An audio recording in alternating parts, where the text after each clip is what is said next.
Taky vás zajímá, jak vzniká takový unikátní šperk na míru? Tak úplně ten první kontakt s klientem je, že se pozveme na schůzku nejčastěji, a kde klient k nám přijde s nějakou představou toho, co by si přál pro někoho, a kdy my si u kafe propovídáme, pro koho to má být. A přesně ty informace se snažím zjistit, co ten člověk od toho očekává, nebo co by to mělo symbolizovat, znázorňovat pro koho ten šperk bude. Takže kde já prostě na první schůzce načerpám nějaké informace, s kterými já poté pracuji dále při tvorbě první nějaké skici, nějakého návrhu, který si nejčastěji dělám spíš jakoby pro sebe než pro klienta, kdy já si doma načmrtám klasický pár skic na papír. Na základě toho třeba, jaký vybereme kámen, tak si snažím udělat nějakou představu. Poté, co si udělám nějaké takovéhle moje základní jakoby náčmrtky, skici a tyhle věci, tak se pouštím potom do zpracování toho modelu v počítači, v 3D modelu, kde asi kompletně ten šperk právě na základě všech těch parametrů toho kamene, kde já vidím, jak je velký, široký, všechny tyhle věci, nakreslím celkově ten šperk, kde já v počítači vytvářím potom pro klienta návrh, render, který zasíláme klientovi, kde pak my diskutujeme, co se upravuje, doupravuje, nebo jestli je s tím v pořádku. A v podstatě po odsouhlasení toho návrhu my se pouštíme tady nedělně do výroby. U mě je to tak, že já když vidím látku, tak hnedka z ní něco nacítím, navnímám. Látka mě inspiruje. U vás je to podobně, že vidíte kámen a inspiruje vás? Nebo máte přesnou představu, co chcete vytvořit a pak k tomu vybíráte konkrétní kámen, zlato, barvu zlata? Já to mám vlastně jak vy, já vidím kámen. A až na základě vlastně toho kamene se teprve rozhoduju. On jako každý ten kámen, a teď nechci říct, jako, aby to znělo moc ezo, ale něco jako vyjadřuje, každý kámen je úplně jiný. Mm-hmm. Takže zaprvé já si vybírám kameny, které ke mně jsou něčím jako zajímavý, že mě osloví. A potom teprve až na základě toho tvaru toho kamena a ty suroviny vymýšlím, co by šlo udělat, aby ten kamen z toho šperku co nejvíc zářil a aby to vypadalo super. Říká vám ten kámen sám o sobě jenom svým tvarem, barevností, anebo zjišťujete i nějaký příběh, odkud pochází, jak se k vám dostal? Tak já už dneska mám to štěstí, že vím v podstatě skoro každý kámen, s kterým pracuji, odkud je. A mi se podařilo za ty roky vybudovat si ty cestičky do těch zemí, kde se ty nejhezčí kameny nachází, až přímo k těm klukům, co tam vyloženě opravdu chodí s tím krumpáčkem a lítají po těch nalezištích, po těch místech. A já jsem si dřív hodně kupoval už vybroušený kameny, dneska se brousíme sami, takže můj prvotní kontakt vlastně s tím kamenem je, že mi přijde třeba fotka, pokud tam nejsou já konkrétně, tak mi přijde fotka přírodního krystalu, který není ještě vybroušený. Ty kameny se přírodně nacházejí v různých tvarech nebo rozdrcený, různě jenom střípky a takhle, takže mě dorazí fotografie a já se na základě toho rozhoduju, jestli má třeba velkou saturaci barvy, jestli je to pro mě zajímavý a jestli jsou schopný z toho vybrousit něco, co bude skvělý. Já jsem vás objevila na Instagramu, když ještě jste podle mě začínal. To byly i začátky Instagramu, bych řekla, kdy to začínalo být nějakým způsobem zajímavý. Já jsem si vás vysněla, mě bylo, myslím, 24 a říkala jsem si, já bych strašně chtěla něco od Korbičky. Prostě miluji věci na míru, miluji věci, co mají duši. A tehdy u vás poptávali řetízek pro mě, ale nedošáhli na něj, takže se to nechalo bejt, ale splnila jsem si svoje sny a mám od vás spoustu krásných věcí a plánuju ještě mít.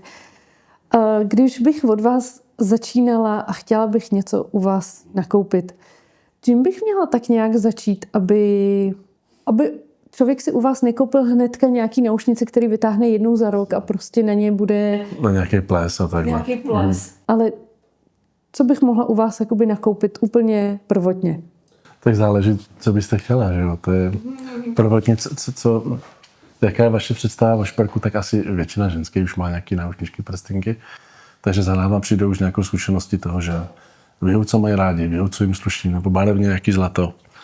A záleží prostě, co by se dalo. To je otázka, co bych vám prvně doporučil. Na denní nošení něco od vás, co bych mohla jako prvotně pořídit, abych potom dokupovala k tomu. OK. No tak přímo tady pro ten příklad já mám třeba udělaný hrozně hezký kolekce, které jsou rozdělené právě na denní nošení, které a máme i tady vystavený, kdy máme rozdělený kolekce třeba více kamínkový, nebo čistě bez kamínku, nebo sportovnější, nebo naopak zdobnější.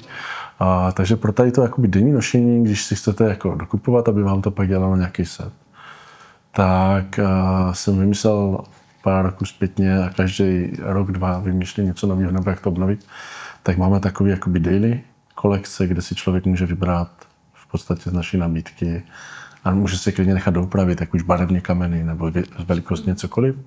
Ale to je jako takový náš základ a samozřejmě pokud byste chtěla něco na zakázku, na denní nošení, tak přijdete ke mně, dáme si tady kavčo, pobavíme se, co byste chtěla asi na krek, náušnice, prsten, co máte ráda, jaký se vám líbí barvy. A jestli mají být v kamenu vůbec, teda v kamenu, jestli mají být ve šperku vůbec kameny, nebo to chcete čistě jenom ze zlata. A na základě toho, když jste se třeba rozhodla, že chcete nějaký kámen, že máte ráda růžovou, tak já bych vám tady ukázal v podstatě suroviny, drahokamy, kde byste se mohli podívat na kameny, které tady mám vybroušený, které tady mám skladem. A kdyby vám nějaký padl do oka, tak na základě toho můžeme pak vymýšlet, jaký šperk budeme vymýšlet jakoby dál. A nebo kdyby vám žádná ta surovina samozřejmě nepadla do oka, tak vám ukážu krystaly surový a v té podobě, jak jdou ze země a můžeme vymyslet nějaký brus vyloženě přímo jenom jako pro vás. A právě i tím brusem si myslím, že se dá ten šperk poslat úplně do jiné úrovně tím, že většina těch kamenů, když si kupujete ve zlatnictví, jak jste se ptala, tak jsou broušeny na takový ty standardní brusy, ať už to máte prostě kulatý briliant nebo nějaký princes a všechny takový ty základy. Přitom těch brusů, na ty kameny, co jde dělat, jsou tisíce. A dokážou ten kamen jako úplně z něho udělat něco výjimečného, co budete mít jenom vy. Takže na základě toho bychom tady vybrali kámen, v případě bych vám ho vybrousil a pak bych vám udělal nějaký šperk, který byste třeba měla jenom vy na vaše denní nošení. No a klient například u nás odchází nejenom s tím šperkem, ale já se vždycky snažím do toho šperku pro toho klienta zanést ten příběh jeho, nebo můj, nebo toho kamene, odkud ta surovina pochází. Takže naši klienti ví, když si vyberou daný kámen, odkud ten kámen je. Já znám přímo ty lidi, co ho našli v té zemi. Pak vám ho brousím vám ho na nějaký tvar a toho, co vy si přejete, co je pro vás důležitý, pro toho člověka, co komu to kupujete, nebo pro sebe. Takže určitě se snažím do těch šperků vnést nějakou emoci, něco ze mě, 100%, aby to mělo nějaký můj rukopis a myslím si, že ten klient si odnáší i ten příběh celý s tím šperkem. Mm-hmm. A není to jenom to, že si koupíte prostě v obchodním domě rychle nějaký náušnice, ale je za tím jako opravdu mnoho práce, krásné. Tak samozřejmě klient se u nás může podívat přímo na výrobu. Náš showroom je propojen přímo do výroby, takže od nás jde vidět krásně. Já rád velice často provázím klienty dílnou, kdy ukazuju klientovi v podstatě celý ten proces té výroby, už od začátku od zpracování toho prvního materiálu, potom místo, kde brousíme, kde leštíme, vidí zlatníkům přímo pod ruce, jak se usazují kameny. Takže u nás se klient samozřejmě může podívat. Měli jsme případy, když si to chtěli zkusit, když se chtěl zapojit do té výroby, což je úplně super za mě. Je to samozřejmě náročné časově, ale jde to. Zase to má pak úplně jiný kouzlo pro tu obřadovanou, když dostane zásobný prstýnek a v nějaké části se ten chlap na tom jako spoluúčastnil. A samozřejmě natáčíme i celý videa a proces té výroby těm klientům, kdy k tomu danému šperku dostanou od nás i nějaký záznam z té tvorby na památku. To je krásný. Zeptám se, já jsem k vám vlastně přišla s vlastním návrhem náramku, který jsem si nečmárala sama a úplně jsem měla přesnou představu, kde co má být a jak to má být. Jste s tím vlastně v pohodě, protože mně se nestalo, že by ke mně přišla klientka, jsem prostě už jako navrhnutýma šatama v podstatě věděla, jakou chce látku, všechno. Tak jenom, jestli jste s tím jakože v pohodě, že děláte něco podle někoho, absolutně. A jestli se vám stane, že si řeknete, wow, to je hezký. Teď vlastně vám dávám jakoby míček do vaší ohrádky, abyste mě pochválil, ale nemusíte. Ne, vždycky jsou samozřejmě lidi tak šikovní, jak víš, že by přesně krásně dokázali, ale stává se mi to, stává se mi, že přijdou s náčrtama, se skicama z šperků a v dnešní době dokonce i chlapi chodí, že mají uděláno třeba vizualizaci v počítaču, se sami dokážou třeba nakreslit A já s tím nemám problém. Pro mě jediný problém je třeba v momentě, kdy se mi to úplně jako nelíbí. Já myslím, že jako to občas se to stane, nechci říct, že ne. A já se pak snažím toho klienta třeba lehce navíc tím směrem, aby tam bylo něco fakt jako například země a aby to bylo trošičku třeba učesanější ten návrh, aby to třeba nepůsobilo moc mohutně nebo v nějaké kolizi třeba s kamenama. Prostě stává se to, ale nevadí mi s tím jako pracovat. V podstatě pro mě to je jako hezký, když ten klient si dá tu práci, že si sám zkusí něco nakreslit, navrhnout a myslím si, že i pro toho klienta to pak jako to mnohem radši taky nosíte, když v tom máte i kousek jako vás, že jste byla součástí toho procesu ty výroby a toho šperku, tak to musí být taky super. Mm-hmm. To je hezký slyšet. Pánská kolekce. Vy máte, mám dojem, jenom náramky s takovou nití, strašně hezky proplejtaný. Přijde mi to takový signifikantní pro vás, protože málo kdo to má takhle až brutálně, krásně vyzdobený vlastně ten náramek, bych řekla. Plánujete do budoucna ještě něco jako meči, kapl, láska? Jasně. Hodně se nás na to lidi ptají, že by chtěli mít právě takovýhle propojené šperky i pro páry a tyhle ty věci. Ono všeobecně jako pro chlapy je v České republice těžký něco jako vymýšlet, protože my jsme tady takový jako konzervativnější oproti třeba státům vedle, dál od nás. A chlapi málo nosí, no, já taky nenosím v podstatě nic takového moc, hodinky většinou a šperky se tady jako na chlapech moc nenosí. Já si myslím, že to je škoda. Ale kdybyste to dostal, tak byste to neodmít. No záleží samozřejmě jako co. Dřív se nosili hrozně moc takový ty pečetní prstinky na malíčku. Já to taky úplně neprožívám a jako občas se na to někdo ptá. Dřív to bylo kolem roku 2010. Jsem tam jako dělal pro chlapy, ale dneska zase, ale jenom tady u nás v Česku, venku jako v zahraničí se to jako je to zpátky v oblibě, nosí to chlapy, nosí to skateová kultura. Hromada těch lidí a tak. Hodně se to nosí na východě. U nás se to hodně nosí v Arménii. Generačně se to i předává. No jasně, no. U nás to tolik není. Já jsem se snažil dělat nějakou menší kolekci pro chlapy, něco na krek, nějaké decentnější prstinky. A chci to víc rozvinout, budeme se taky snažit, aby se chlapi nebáli nosit, i třeba když nosou saka a oblíkaný jako na biznis, taky to pánský sako se dá nádherně rozdobit šperkem, což tady u nás, když byste řekla chlapovi, tak se na to bude dívat jakože brož. Ale jako ta možnost pro ty chlapy právě v těch šperkách je jako obrovská. Jenom u nás prostě je ten konzervatismus tady v tom jako velký, no. Takže uvidíme. Mně se líbí, že hodně právě, že dají na tu partnerku a koupí si společně ten náramek. To je takový za mě hezký. I já jsem donutila vlastně manžela, aby si vzal náramek, který jsem mu vymyslela, takže nemá šanci si ho sundat. Ale i na tom mi přijde vlastně krásný, že u vás se člověk může vymyslet náramek, který bude osobitý jenom váš. Protože v tom konzumním světě, když vidím ty náramky, ať už lov náramek, a sedíte u stolu a má to 10 lidí z 10, tak to není tak love, jako když si necháte vlastně udělat na míru něco vašeho, co je jenom jako erb lásky. Oni na to jako klienti postupně přicházejí právě z toho důvodu, že když sedí v Praze v restauraci a myslí si na ruce mají nějaký šperk a vidí to tam na 6 dalších lidech naprosto to totožný, jo.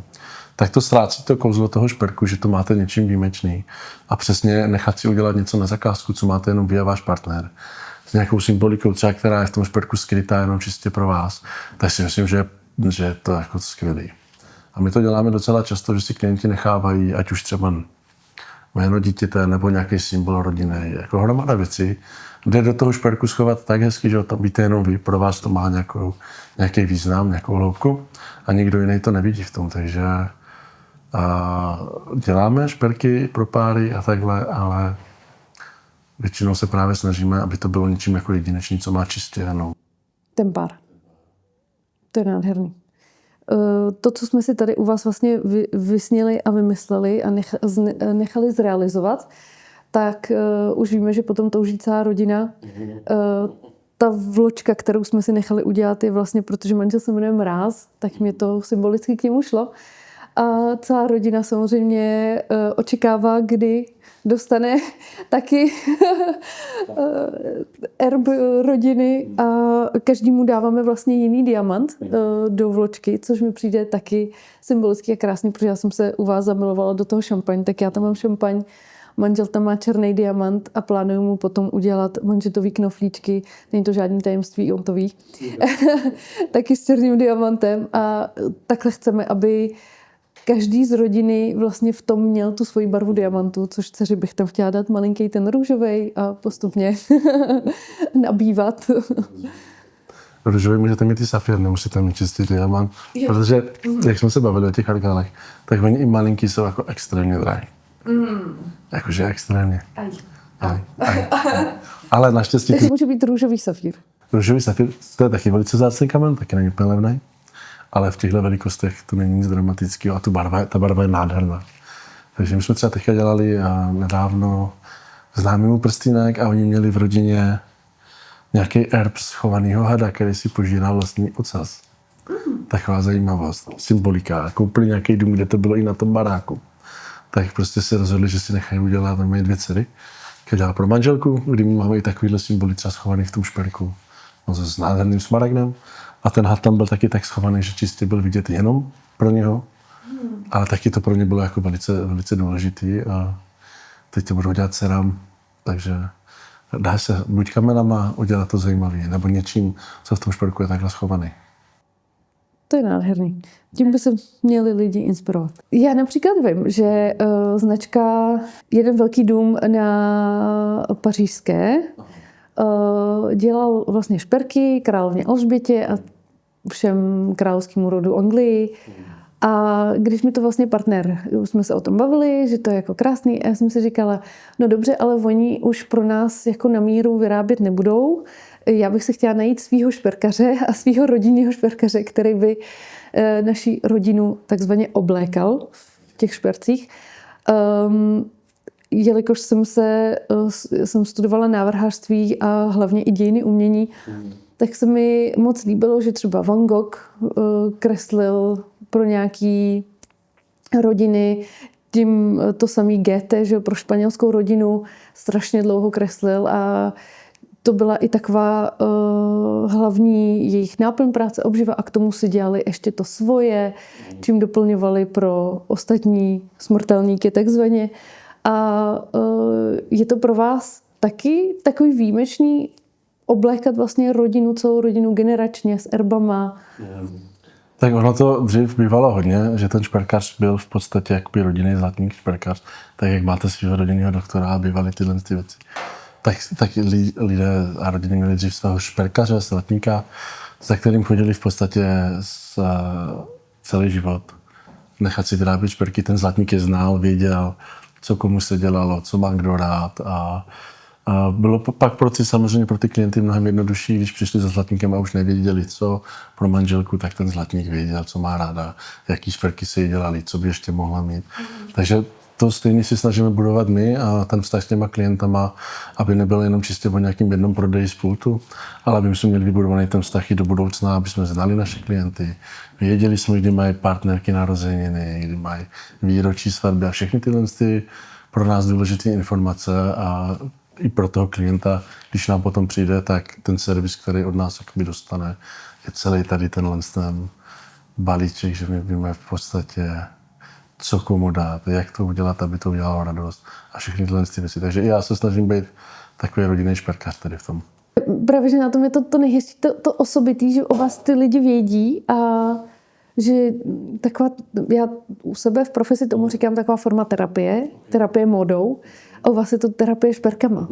A vlastně, když vám to dělá i člověk, se kterým se takzvaně naladíte na stejnou vlnu, tak ty šperky se mnohem lépe nosej, než když si zajdu a jen tak nesmyslně si koupím nějaký náušnice nebo něco a řeknu si, jenom jsem je potřebovala, tak je nosím. Tak je to úplně jiný pocit a jinak se ta krabička otevírá a ráno nasazuje. Já si myslím, že to ty klienty právě u nás jako baví ta možnost, že se seznámíte přímo s tím člověkem, kdo to vyrábí, kdo vám ten šperk dělá. A když si vybudujete ten vztah, který vám ukáže, celou tu dílnu, právě všechny ty věci a prostě pro vás to má pak mnohem hlubší význam, ty šperky a všechny tyhle ty věci kolem. Chápu správně, že každý produkt prochází vaší kontrolou? No, většina jo. Samozřejmě v některém množství, já tady mám extrémně šikovný tým šperkařů, který se mi podařilo vybudovat. Nevím vůbec do teďka, jak se mi to podařilo, ale každý zlatník, co tady je jako špičkový. A vím, že ta práce, co my tady děláme, je fakt jako skvělá. Takže já kontroluji šperky, dívám se a velice často nejsou si jistý, jestli zkontroluji úplně všechny. Ale většinu těch šperků mě prochází rukama a dívám se, jak to vypadá. Ta výstupní kontrola tady je nejenom u mě, ale i u ostatních. Takže... Necháváte často něco předělávat? Já si myslím, že ani ne. Nám se fakt jako podařilo ten standard té kvality práce tady nastavit jako fakt výborně. Samozřejmě furt je co zlepšovat, to je v každém jako řemesle a oboru. Si myslím, že je kam se posouvat a je to dobře, že vás to furt jako nutí se učit nové techniky, nové postupy. Ta technologie v tom světě se taky vyvíjí, takže my na to musíme reagovat. Ale moc tady nepředěláváme, že by se něco nepovedlo, nebo jsem tam třeba nejsou spokojený s usazením kamene nebo něco takového. Nebo někde chybí něco lehce doleštit, ale to už jsou takový ty provozní detaily, které k ty ruční práci prostě jako patří.